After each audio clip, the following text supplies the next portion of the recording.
हरे कृष्णा हरे कृष्णा हरे कृष्ण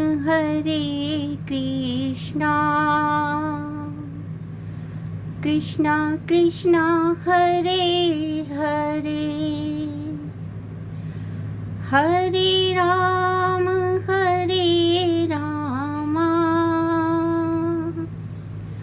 राम राम हरे हरे।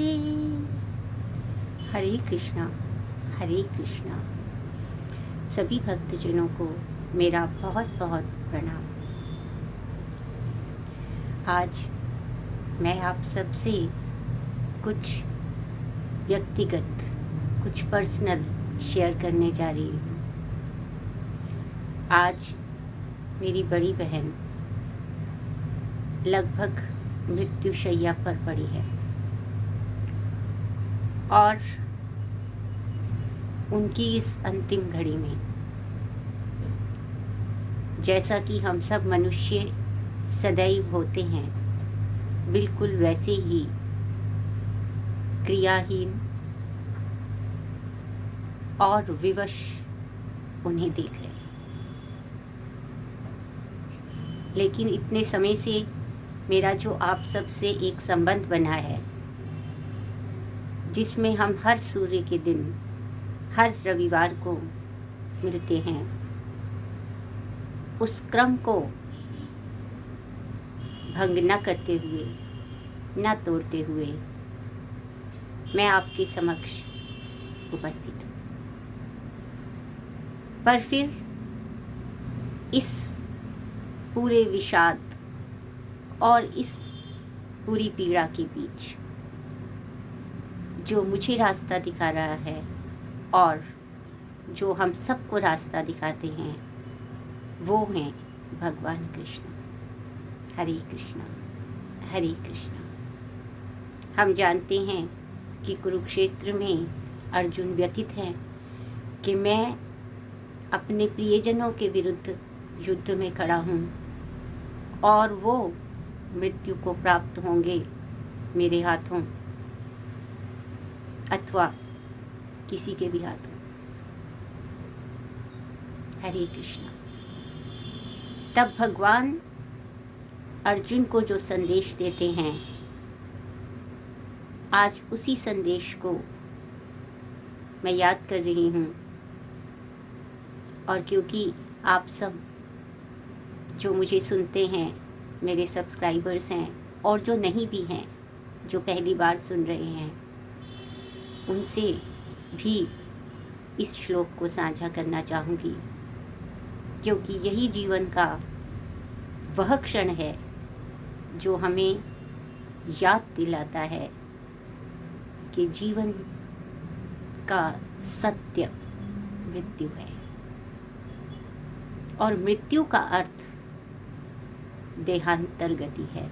किसी दूसरे शरीर में उस शाश्वत आत्मा का चले जाना है और कुछ भी नहीं, क्योंकि शरीर नश्वर है, समाप्त होता है, पर वह जीव जो परमात्मा का व्यष्टिगत अर्थात छोटा स्वरूप है, व्यक्ति स्वरूप है, वह अपना चोला बदलता है। तो क्या कहा भगवान ने अर्जुन को? देहिनो अस्मिन् यथा देहे कौमारम यौवनम जरा। देहे अस्मिन् यथा देहे कौमारम यौवनम जरा तथा देहांतरगति देहांतर प्राप्ति धीरस तत्र न मुह्यते। देहांतर प्राप्ति धीरस तत्र न मुह्यते। अर्थात भगवान ये कह रहे हैं कि देहिना अस्मिन् यथा, ये जो आत्मा है देही, ये जो देह के अंदर निवास करती है, जो देह में रहने वाला है, वो आत्मा, ये जो देह के साथ साथ कभी बालक स्वरूप में होता है, कभी यौवन स्वरूप में, कभी वृद्धावस्था स्वरूप में। यह शरीर है, आत्मा चलता रहता है, शाश्वत है, अपरिवर्तनशील है। और जिस तरह से ये जो शरीर है वो परिवर्तित होता रहता है, उसी तरह से यह जो आत्मा है ये इस पुराने शरीर को त्याग कर दूसरे शरीर में चला जाता है। हरे कृष्णा। और इस प्रक्रिया को देखकर जो व्यक्ति धीर है, अर्थात जिसकी बुद्धि स्थिर हो गई है, जो भगवान की शरणागति है, वो मोह को प्राप्त नहीं होता। हरे कृष्णा। क्योंकि वो जानता है कि शाश्वत आत्मा ने केवल अपना शरीर बदला है। वो है, वो था, वो रहेगा। हरे कृष्णा। क्या होता है कि जो भी भौतिक जीव यहाँ आया है उसे निश्चित रूप से दूसरा जन्म मिलना है।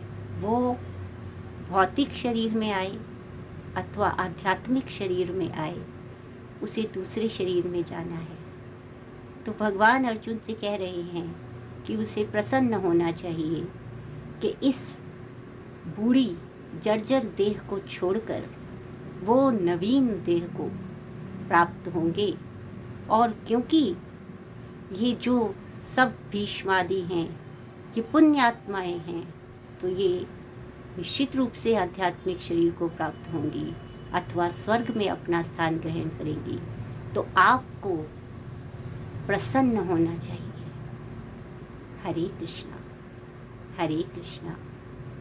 तो हमसे जो छूटकर भौतिक रूप में यहाँ से जा रहे हैं वो वस्तुतः एक नवीन यात्रा पर चल रहे हैं।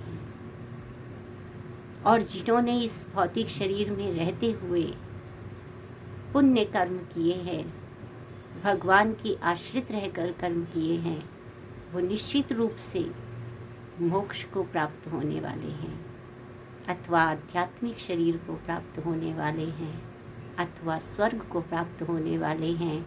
इसलिए उनके जाते हुए कोई भी व्यक्ति जिसने अपनी मन को भगवान कृष्ण में स्थिर कर दिया है, जो सुख और दुख के भावों से ऊपर उठ गया है, वो मोह को प्राप्त नहीं होता, अर्थात वो विचलित नहीं होता। हरे कृष्णा, हरे कृष्णा। तो आज मैं यही आप सबसे निवेदन करती हूँ कि यदि हम भगवान कृष्ण को अपना सर्वस्व मान चुके हैं, आत्मसात कर चुके हैं, तो आइए उनके चरणों में हम अपना सर्वस्व रख देते हैं और प्रभु से प्रार्थना करते हैं कि ऐसी ही धीर बुद्धि से वो हम पर कृपा करें कि ऐसी ही धीर बुद्धि का वरदान वो हमें दे कि जिससे जब ये आत्मा देहांतर गति को प्राप्त हो तब हम लोग मोह को प्राप्त ना हो और हम स्थिर बुद्धि से प्रसन्नतापूर्वक इस देहांतर गति का स्वागत कर सकें। हरे कृष्णा, हरे कृष्णा।